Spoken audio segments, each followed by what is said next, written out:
I want to point out me and my brother have two different fathers.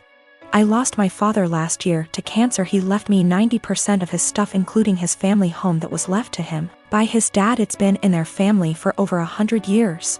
My brother and my dad didn't have a relationship, but he did leave him $10K.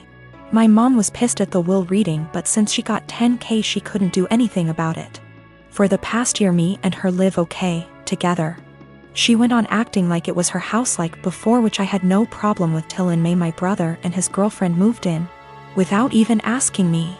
They're messy, entitled, and rude.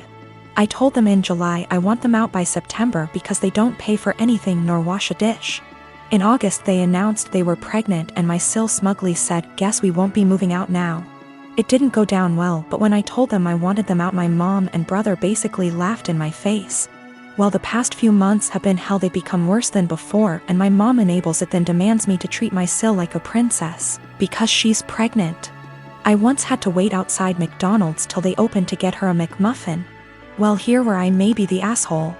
Because my sil is pregnant, she eats everything she sees, like the cupcakes my friend made me for my birthday. She ate all 6, didn't even get to try them. I can't even make my lunch the night before because when I go to get it, it will be gone. She'll have a smug look on her face while rubbing her belly, then laugh and say, "I couldn't help myself, blame the baby." If I put stuff in my room, my mom will open the door with the spare key. Sil can go through my mini fridge.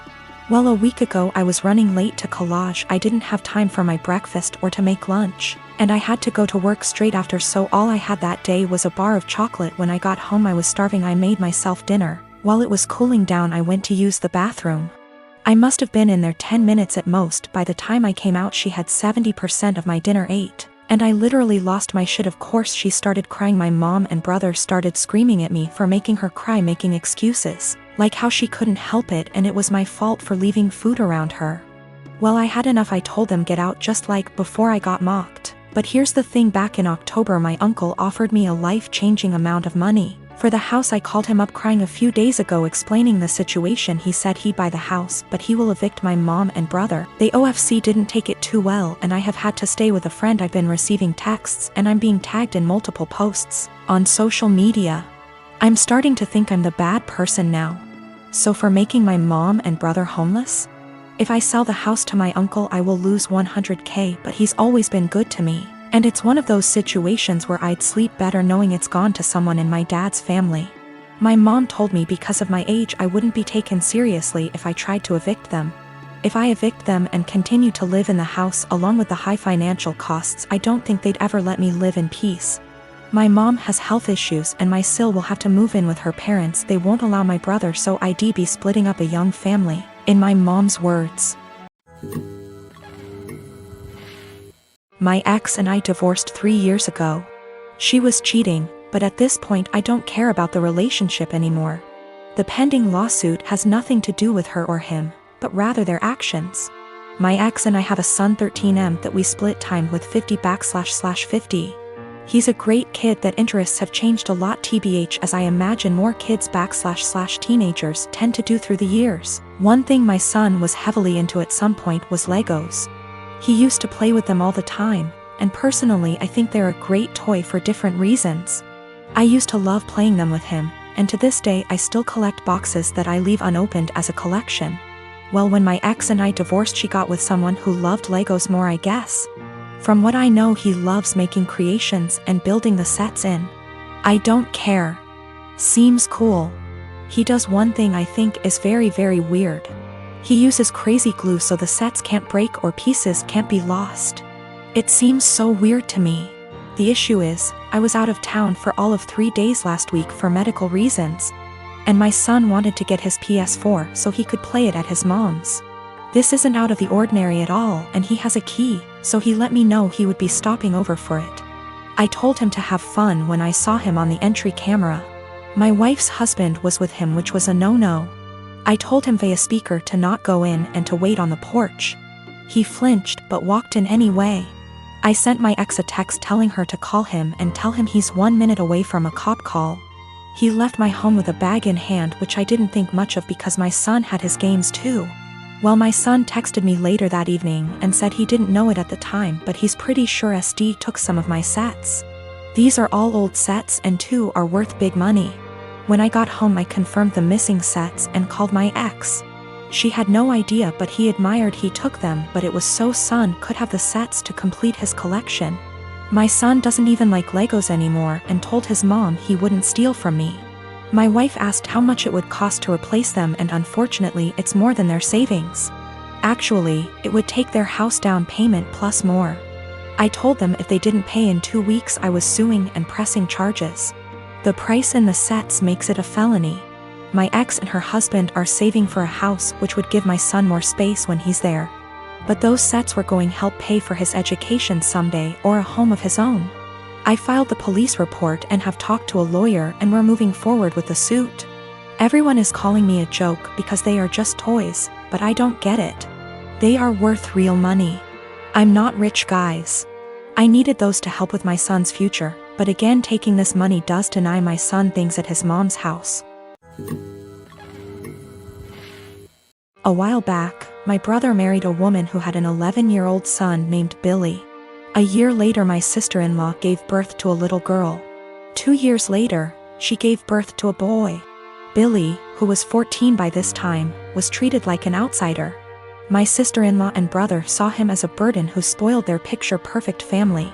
If you asked my sister-in-law how many kids she had, she would say 2. Billy started acting out. He got involved with a bad group of kids and started getting into trouble. He started failing all of his classes. He eventually got into drugs and was suspended from school. My brother and sister-in-law were fed up with him.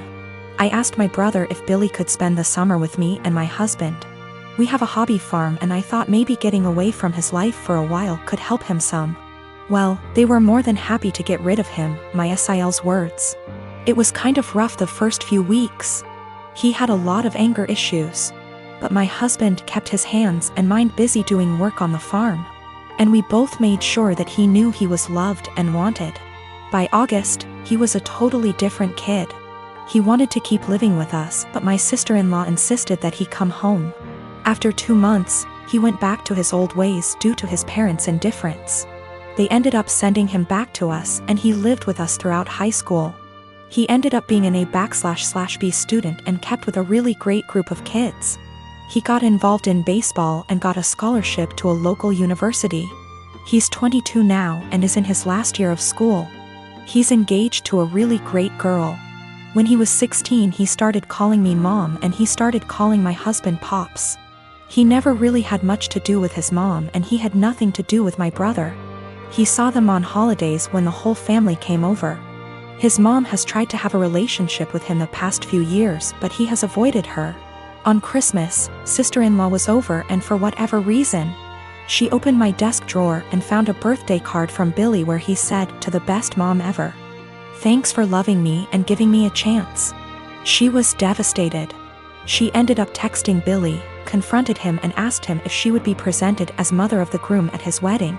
He told her that he no longer considered her his mom and wasn't even sure if he wanted her at the wedding at all. My sister-in-law is now insisting that I make it clear to Billy that I am not his mother and that he is not to refer to me as such. My brother is also very upset with me. Even my parents are pressuring me to do what sister-in-law wants for the sake of peace. Honestly, I consider Billy to be my son. I count him in with all of my children. I feel like telling Billy not to present me as mother of the groom could possibly be misinterpreted as me saying that I don't feel like he's my son, and I don't even want to take a chance of that happening.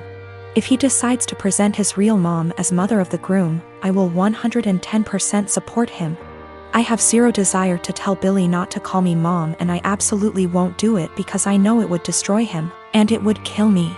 My sister-in-law insists that by not doing it, I'm making it impossible for her to have a relationship with him, and I'm being selfish. I have talked to Billy about it some. He doesn't like to talk about his mom at all. He basically just said that he doesn't see her as a mom and has for sure decided he doesn't want her at the wedding.